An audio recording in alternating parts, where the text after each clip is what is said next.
Всем привет! На этот раз я расскажу, как решила проблему свободного пространства в ванной между тумбой под раковину и шкафчиком. Оно, пространство, либо не используется, либо наполняется беспорядком, чаще второе. И вот, вдохновившись блогерами, у которых очень легко и красиво получается пилить и колотить, я решила смастерить этажерку из деревянных реек. Конструкцию постаралась придумать несложную.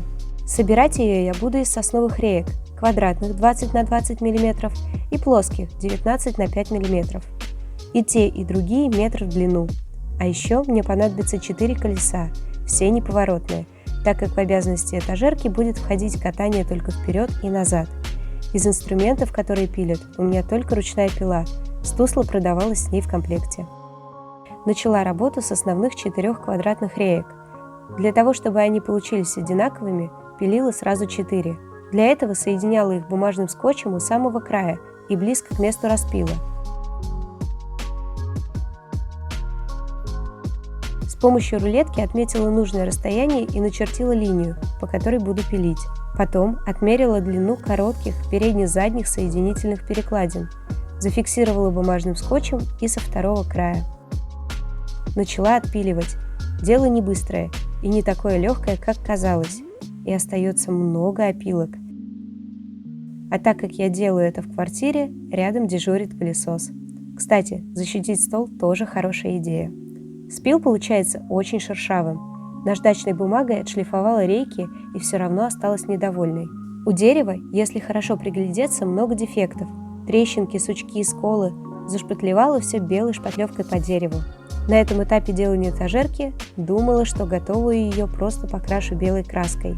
Если бы я знала, какое в итоге будет покрытие, такая тщательная шлифовка и шпатлевка оказались лишней.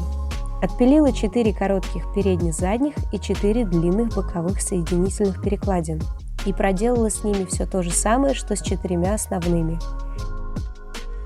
Напилила остальные детали из плоских реек. Дерево здесь более аккуратное, поэтому их не шпатлевала. Потом все детали обработала наждачной бумагой. Из подготовленных деталей начала собирать этажерку. Приклеила на момент столяр 2 квадратные передне-задние соединительные перекладины к 2 основным квадратным рейкам и зафиксировала малярным скотчем. Потом зафиксировала малярным скотчем маленькую плоскую рейку и начала вбивать в нее маленькие гвоздики. Один гвоздик сначала расщепил дощечку, а потом решил начать гнуться.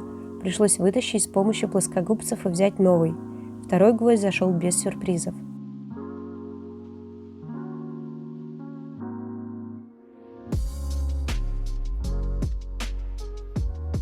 Вторую маленькую рейку также прибивала, предварительно зафиксировав малярным скотчем, и на середине гвоздя скотч убирала.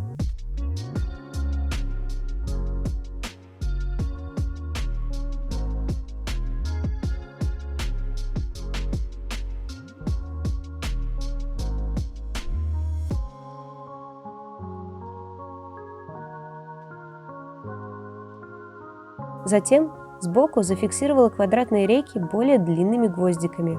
Некоторые гвоздики гнулись, и я начала догадываться, что возможно проблема в молотке, но у меня был только такой.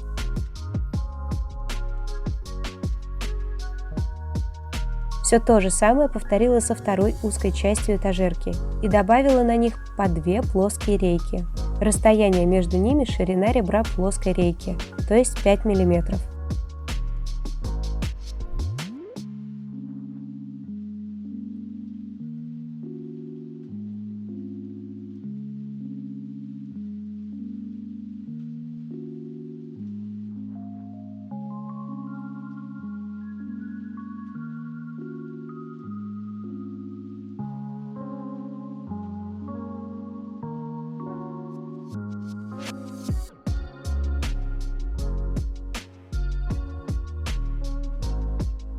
После чего начала приклеивать на место квадратные боковые длинные планки.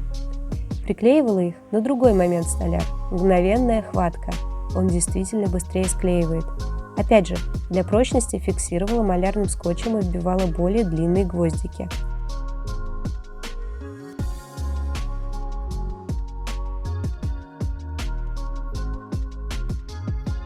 В какой-то момент Я решила пожаловаться опытному в столярном деле соседу на гвозди, которые делают расщелины в рейках и гнутся от молотка. И он посоветовал мне делать отверстие шилом перед забиванием гвоздиков. И я попросила у него шило, а потом попросила и молоток. 2 молотка на выбор он предложил, и я взяла оба. Хороший молоток действительно облегчает работу. И гвозди почти перестали гнуться. Перекладины из длинных плоских реек я прибивала уже его молотками.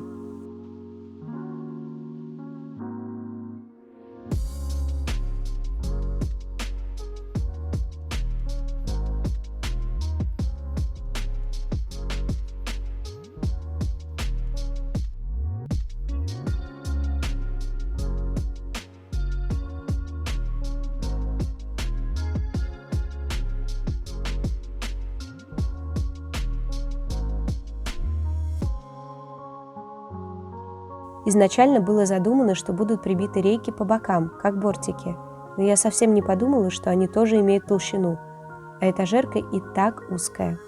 От бортиков пришлось отказаться уже в процессе. Самая верхняя часть этажерки изначально задумывалась только из плоских реек, но прибила 2 маленькие и поняла, что когда я буду прибивать на нее длинные рейки, даже самые коротенькие гвоздики будут снизу торчать, а крепить только на клей я не хотела. Решила подумать, а пока думала, укрепила нижнюю часть дополнительными плоскими рейками для красоты и прочности.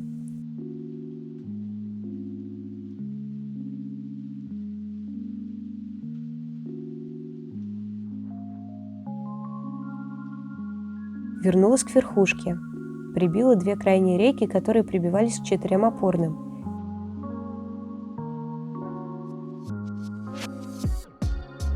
И отпилила еще 2 узкие перекладины из квадратных сечений рейки.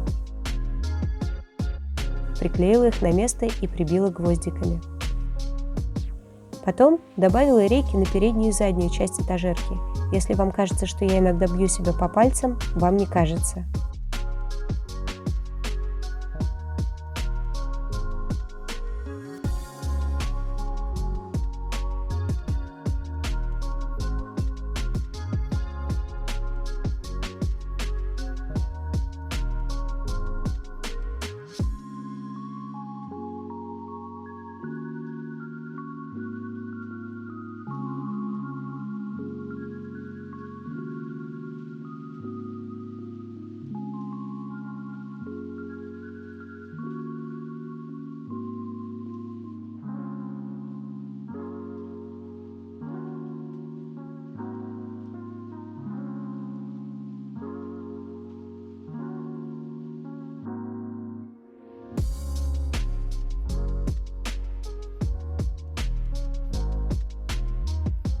В завершении добавила на самый верх 3 рейки, которые равномерно распределила и зафиксировала малярным скотчем, чтобы не гуляли, пока я их прибиваю гвоздями.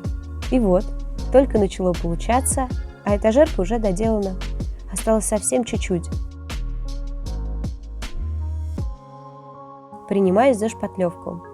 Я честно пыталась скрыть все свои ошибки тонким слоем, но количество моих ошибок и неаккуратностей во время работы молотком с гвоздиками просто вынудили меня сделать так.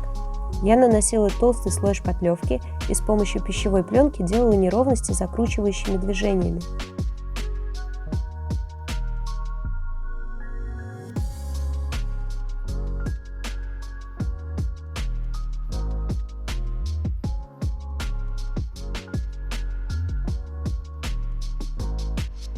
Так на всех внешних поверхностях этажерки.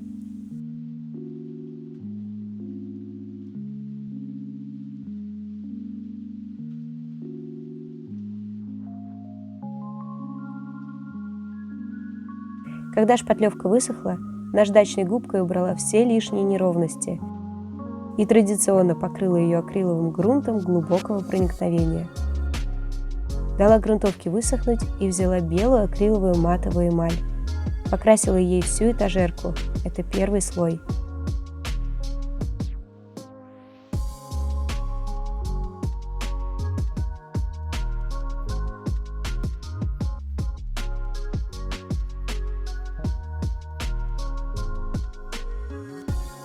Перед вторым слоем краски прикрутила колесики. Они крепятся на 2 самореза каждый. Вкручивала их с помощью отвертки. Тут главное закрепить их ровно, чтобы не было эффекта тележки в супермаркете.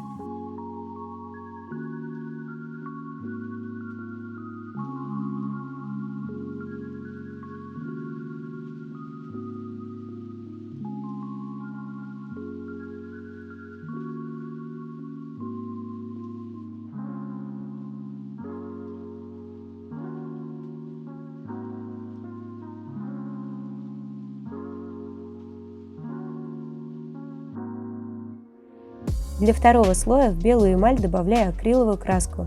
Цвет называется неаполитанский желтый. В труднодоступных местах краску наношу кисточкой. Все остальное крашу половиной губки для мытья посуды.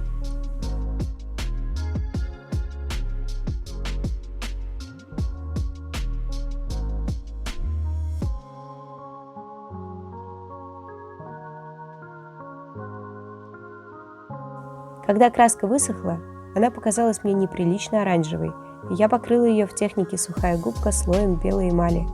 Так оранжеватости остались в углублениях и стали не такими активными на выпуклостях.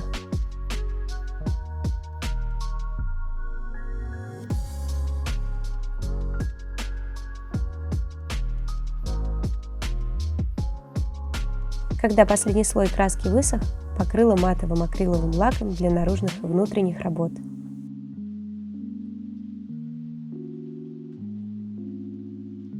Этажерка идеально поместилась и даже выдвигается. Делали ли вы что-то подобное?